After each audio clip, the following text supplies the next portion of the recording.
Olá, seja muito bem-vinda, bem-vindos ao The Source TV, sua principal parada com destino ao futuro criativo, conectado e aberto.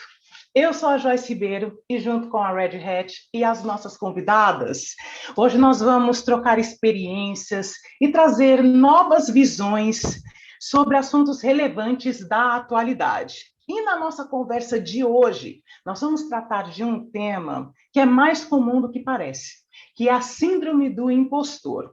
Eu vou falar um pouquinho da síndrome. O transtorno faz com que a pessoa se sinta incapaz de aceitar o próprio sucesso, acreditando que só ocupa determinada posição profissional por ter enganado os seus pares. O tema é estudado desde a década de 1970 e, segundo pesquisas, impacta 70% das pessoas bem-sucedidas em todo o mundo. E até personalidades como Michelle Obama, por exemplo, já admitiram que sofrem, que sofreram em algum momento com a síndrome do impostor, que acomete principalmente nós mulheres. Então, para debater um pouco mais sobre esse tema, eu tenho a honra de receber na nossa conversa de hoje a Regina Nogueira, que é consultora empresarial, mentora, palestrante, personal rebrander, pós-graduada em neurociência e comportamento pela PUC Rio Grande do Sul, e a Elisângela Franco, que é diretora de marketing da Red Hat Brasil. Regina, muito obrigada por estar conosco hoje. Eu que agradeço esse convite chiquérrimo, maravilhoso, né? E eu em nenhum momento tive a síndrome para aceitar. Eu aceitei de primeira. Ai, que bom, que ótimo. E Obrigada Elis, pelo convite. obrigada, Regina, e obrigada, Elis, por estar conosco também aqui no The Source Obrigada a TV. você, Joyce, obrigada, Regina. É um prazer enorme também estar aqui para poder compartilhar um pouco da minha experiência com vocês. E eu comentei um pouquinho antes que estou eu e a minha impostora aqui, então você decide com qual das duas você vai querer falar hoje, tá? Vamos tirar essa impostora, hein? Daí de todas nós, de todas nós. Regina, eu começo com você para que você nos traga, primeiro, uma definição de que síndrome é essa, afinal, como ela se apresenta e como a gente pode notar, perceber os pequenos sinais de que nós estamos caminhando nessa direção. Pois é, essa síndrome é um padrão de comportamento. É um comportamento que geralmente de baixa autoestima, onde vem uma insegurança muito grande, e a pessoa, na maioria mulheres, mas também muitos homens sentem isso, ela pensa que aquilo que ela está fazendo não é real, foi uma sorte dela, daquilo ter acontecido, dela ter triplicado o faturamento da empresa, ou dela ter tido algum sucesso. É, na verdade, uma grande sabotagem, uma autossabotagem, de não querer ou não conseguir encarar e achar que ela não tinha competência para poder executar determinado assunto. E é um sofrimento muito grande, até porque eu já passei por isso várias vezes, agora estou curada, mas é muito difícil, porque a pessoa realmente acredita no lado negativo e não no lado positivo e da potência dela. Ela deixa isso de lado. Então, é um sofrimento. Elisângela, você que atua há 15 anos no mercado corporativo, né? Já passou por alguma situação dessa? Você já nos adiantou que sim, né? Mas de que forma isso aconteceu? De que forma isso se deu? E o fato de ser uma mulher num ramo predominantemente masculino, isso você acha que agrava esse sentimento ou agravou durante os anos da sua carreira? Então, não tenho poucos exemplos para te dar, são vários, né? Mas eu pensando um pouquinho sobre isso, eu me dei conta do momento exato em que eu senti, né, essa sensação do impostor. Eu estava participando de um processo de seleção para uma vaga para América Latina, e No momento que eu entrei para participar, foram 2 momentos assim muito marcantes. O primeiro é o empoderamento. Eu fiz as entrevistas assim muito poderosas. Estava um perfeito furacão fazendo as entrevistas. Eu conversei com um, com o outro. Eu defendi muito bem os meus valores, o meu salário. Uma coisa maravilhosa. Eu mesma me contrataria sem sombra, sem sombra de dúvidas com a força que eu estava. Mas essa força, ela simplesmente desapareceu no momento do sim, a vaga é sua. E aí, nesse momento em que eu sentei na minha cadeira, que eu tomei posse ali da posição, eu senti pela primeira vez aquela vozinha do além, que ela chega falando exatamente assim para mim: olha, no momento em que o seu time da América Latina falar com você, você está perdida, tá? Com esse espanhol aí, com esse espanhol, você vai ver, eles vão te descobrir, né? Olha, vai ser complicadíssima a tua vida daqui para frente. Então, foi muito, muito complicado administrar essa sensação, né? Esse medo que foi me dando. E eu me lembro quando eu tive a minha primeira conversa com o meu time da América Latina, o primeiro olá que eles falaram, eu só faltei falar para a reunião, que eu preciso de um tradutor aqui para me ajudar, né? Nesse momento. Então, assim, é muito ruim, é muito ruim. Ele é um sentimento que ele incomoda muito.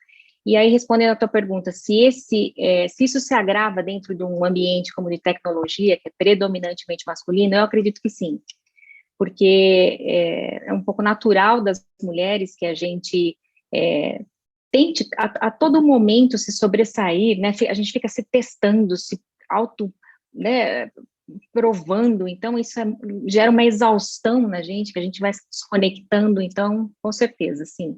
Eu só ia complementar que a gente foi criada para servir, né? A mulher é atávico, né? É visceral, que desde sempre a mulher foi criada para servir. Era o pai ou o marido que tinha uma ascensão sobre a mulher. Então, para as mulheres é mais difícil, porque já vem de muito tempo. O homem sempre com mais poder do que a mulher. Eu tive uma carreira como executiva meteórica, e eu fui a diretora mulher mais jovem da maior multinacional de propaganda na época.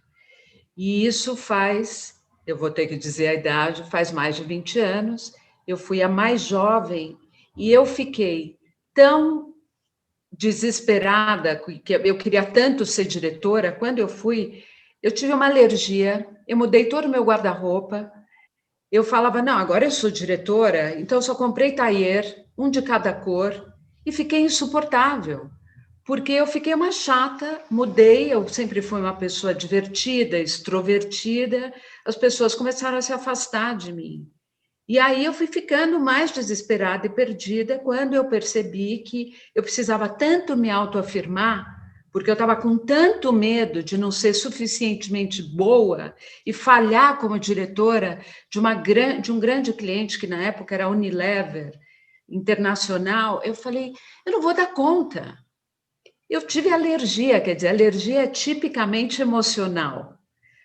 Eu me desesperei, falei, eu não vou conseguir, eu não vou ser capaz. Mas ainda bem que eu acabei acordando, porque os amigos também começaram a se afastar.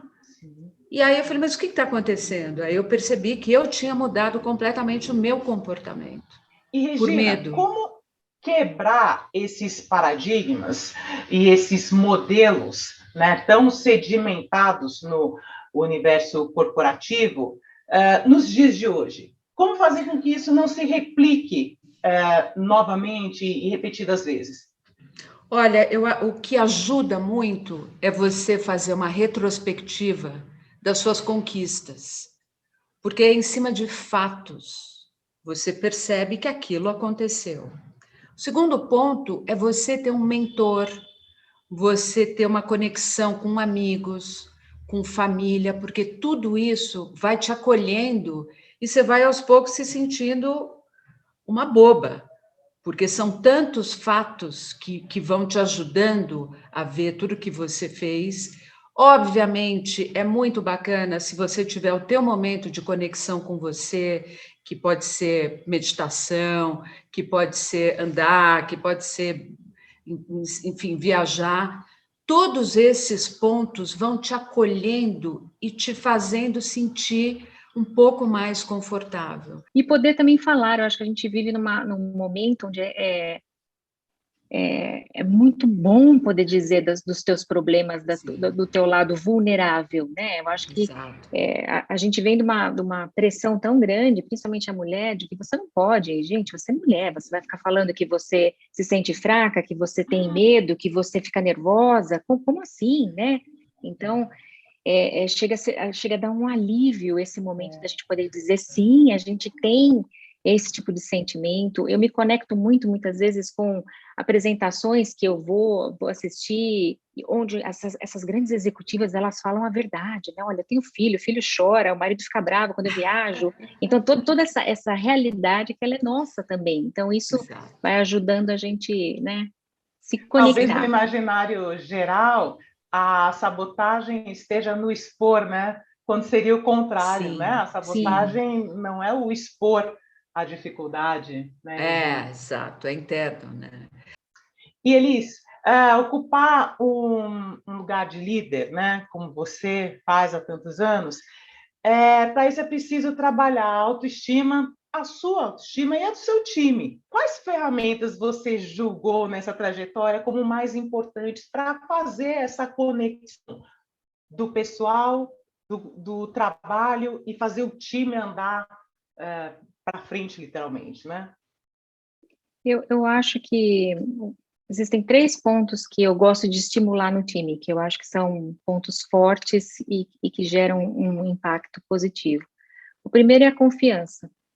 Eu acho que se você não estabelece uma relação de confiança com o seu time, né, se eles não sentem que eles têm um espaço onde eles podem se abrir, podem se colocar, né, se não existe isso, não tem muito mais aonde você trabalhar com esse time.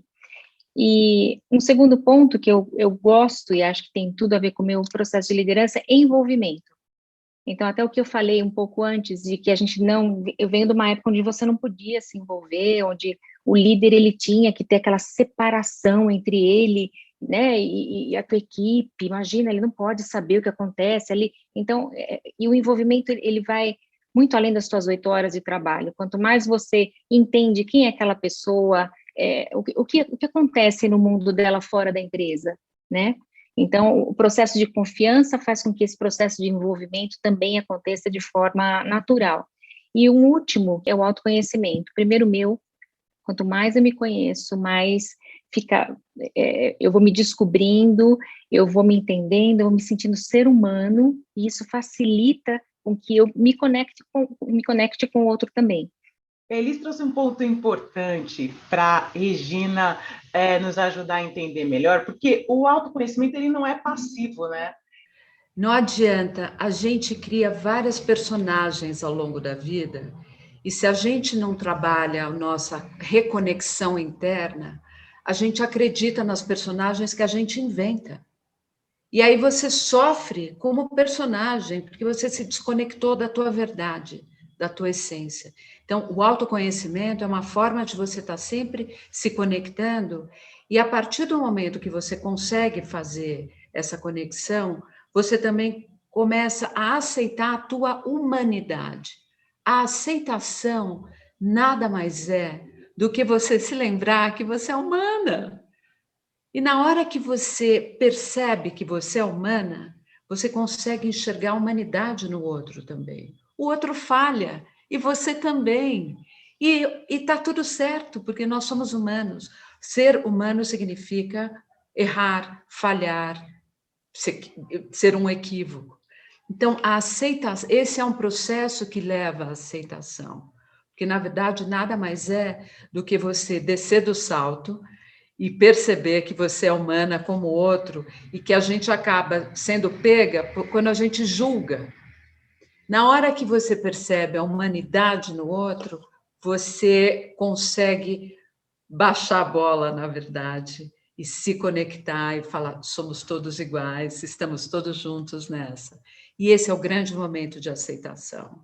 Porque se a gente não se aceita como humana, fica muito difícil você reconhecer a tua humanidade e a humanidade no outro. Então, é por aí. A Elis falou no começo da forma como ela alcançou, né, aquela primeira colocação na América Latina, e a Regina agora vem falar desse personagem. E eu me lembrei de algo que lá no começo da minha carreira também era um objetivo meu, assim, quase que uma obsessão. Eu entrei numa loucura que o meu personagem, que atrairia o sucesso, seria uma personagem muito brava. Então, eu criei um personagem que tinha que ser uma pessoa extremamente brava. Olha, Só que quem me conhece sabe que eu não convencia dessa forma. Nos primeiros 5 minutos, aquele personagem, né, caía por terra. E eu me frustrava. Eu achava que eu nunca ia conseguir atingir aquele ponto, né, que eu focava, se eu não conseguisse desempenhar e performar daquela forma que eu idealizei, de uma maneira extremamente enérgica e brava ao extremo, que fugia muito do que eu era enquanto essência, né? Exato. Até assimilar aquilo e enxergar que a minha forma de ser, que me levaria onde quer que fosse, demorou anos. Regina e Elis, para a gente concluir, os nossos minutos já estão acabando e a gente tem assunto para ficar aqui conversando horas e horas a fio. Mas nós teremos outros encontros, mas eu queria muito que vocês concluíssem, deixando uma mensagem realmente. Olha, o que eu diria de mais importante é a gente olhar para os nossos valores. Porque se você está num ambiente que você comunga dos valores daquele ambiente, é muito mais fácil você ter um olhar mais amplo e perceber o teu papel ali naquele momento. Se você não estiver alinhado com os valores da empresa que você trabalha, por exemplo, essa empresa, qualquer empresa tem altos e baixos. Se você não estiver alinhada, é muito fácil você desistir ou querer sair correndo dali. Mas se você está conectada com os valores, a tua chance de ajudar aquele momento e se ajudar e depois sentir os resultados de que você perseverou, você continuou lutando, apesar de, mais uma vez você está olhando, de alguma maneira, a humanidade do movimento das empresas, porque as empresas são as pessoas, não são as paredes, né? E se a empresa não entende o que é uma pessoa, não entende o que é o negócio. Então, acho que olhar para esses valores e se conectar com ele é a grande potência, a grande força, porque isso também te traz um prazer e você sente que você tem um papel ali, que você tem um papel no mundo e que você está alinhada com a tua essência. Então, acho que valores é muito importante. Perfeito. Elis? Sem dúvida. Eu acredito que não ter medo de se conhecer. Eu acho que uma das barreiras que impedem a gente, muitas vezes, de interromper esse ciclo doentio, vamos dizer assim, né, dessa voz do além que às vezes aparece, é muitas vezes o medo da gente se conhecer.